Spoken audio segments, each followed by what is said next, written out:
जो अपराधी होगा कोई चिंता की बात नहीं, लेकिन आप कम से कम इन 10 सालों से इन जितनी कोचिंग संस्थाएं चल रही है, इनकी जितनी परीक्षाएं हुई है, उनके परीक्षा के रिजल्ट के साथ आप एक टीम लगा करके इनका पोस्टमार्टम करो, तब आपको समझ में आ जाएगा कि ये बीमारी कहाँ से चली है। ये बीमारी इन व्यवसायियों के थ्रू चली है। मैं और आप पेपर आउट करेंगे, पेपर लाऊंगा 5 लाख दे दूंगा, 8 लाख दे दूंगा, मैं क्या 2 करोड़ 5 करोड़ 8 करोड़ दे सकता हूँ क्या भैया? ये सारे के सारे जो पैसे देने वाले बड़े बड़े दिग्गज लोग हैं, जो कोई 10 करोड़ में पेपर ले जाता है, कोई 3 करोड़ में ले जाता है, कोई 2 करोड़ में ले जाता है, फिर अपने कोचिंग संस्थान में रिजल्ट लाता है और उसके बाद बड़े बड़े पोस्टर बाहर लगाता है, मेरा 100% सिलेक्शन। ये है बीमारी की जड़। अगर मार करना चाहते हो तो यहाँ करो, तब तो जा कर के इसको कोई रोक सकोगे। बाकी से केवल मन को संतुष्ट करने का काम करो तो ये राजस्थान के उस गरीब बच्चे के साथ न्याय नहीं होगा, जो बड़ी मुश्किल से पढ़ता है, अपने घर में बूढ़े माँ बाप को भूखे मार के पढ़ता है और उसके बाद परीक्षा के लिए जाता है, रोता हुआ घर लौटता है। क्या दुख नहीं होता है? हम लोगों के मन में कोई रहम नहीं है कि आखिर उस बच्चे का क्या होगा जो अपनी बड़ी पीड़ा के साथ पढ़ रहा है। इन सारे पैसे वाले लोगों के पास में आपने सारी सरकारी नौकरियों को भेज दिया। मैं बहुत कड़वा सच बोल रहा हूँ। आज जो पिछले 8 साल में नौकरी में लगे ना, उन सब का भी पोस्टमार्टम कराओ, आपको लगेगा आधा फर्जी मामला निकलेगा। कोई है नहीं, कोई सोचने वाला है इस पर कि आखिर उसके दर्द को कौन जानेगा? है ना, जिस प्रकार से हमने परीक्षा के माध्यम से इन पैसे वाले लोगों को उतार करके सारे के सारे उन गरीबों की आशाओं के ऊपर पानी फेर दिया। रात और दिन पड़ता है, भूखा प्यासा पड़ता है, घर बेच करके पड़ता है, खेत बेच करके पड़ता है, लेकिन जब उसका सिलेक्शन नहीं होता तो जहर खा के मरता है। कोई इस पीड़ा को समझने के लिए तैयार नहीं है और हम इस कानून को ला करके दुनिया को बताना चाह रहे हैं कि हमने इतना बड़ा कानून कर दिया, इस कानून से कुछ भी नहीं होगा। मैं आज आपको कह रहा हूं, ये जो आपने नए प्रावधान जोड़े हैं, मैं सोचता हूं कि मुझे कुछ बोलने की इच्छा नहीं, मुझे बहुत दुख है इस बात का। क्या होगा ये?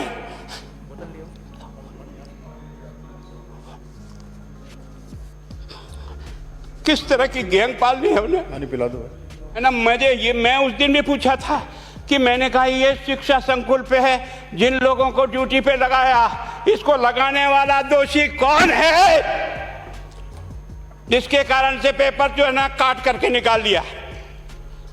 ये तो ठीक है, भाग्य हमारा अच्छा था कि सवाई माधोपुर की घटना फूट गई और एसओजी को उसमें हाथ में लग करके कुछ केस लग गया।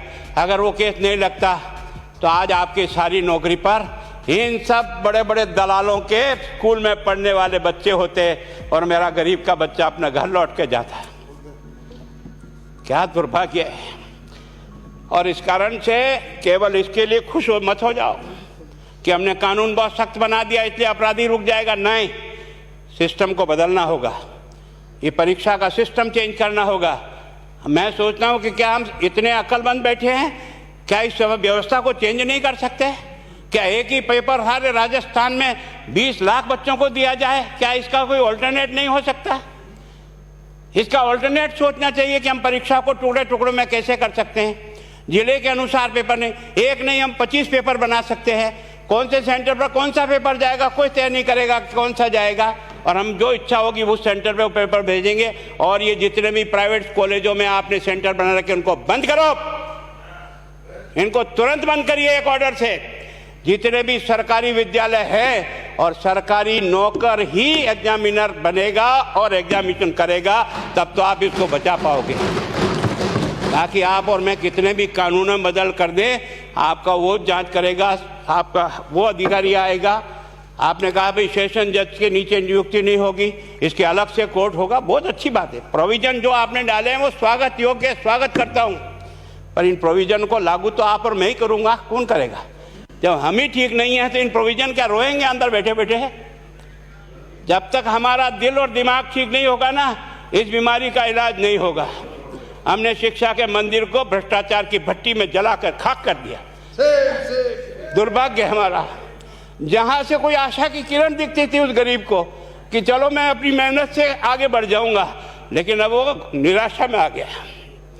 उसको लगा कि अब कोई रास्ता नहीं है और इस कारण से मैं सोचता हूं कि आप जिस भावना से लाया, मैं आपकी भावना की इज्जत करता हूं, लेकिन केवल आपकी भावना इन बेईमानों को नहीं रोक सकेगी। इसको रोकने के लिए हमको सिस्टम को बदल करके और तुरंत उस पर ध्यान करना चाहिए। कानून 302 का बना हुआ है, क्या मर्डर रुक गए?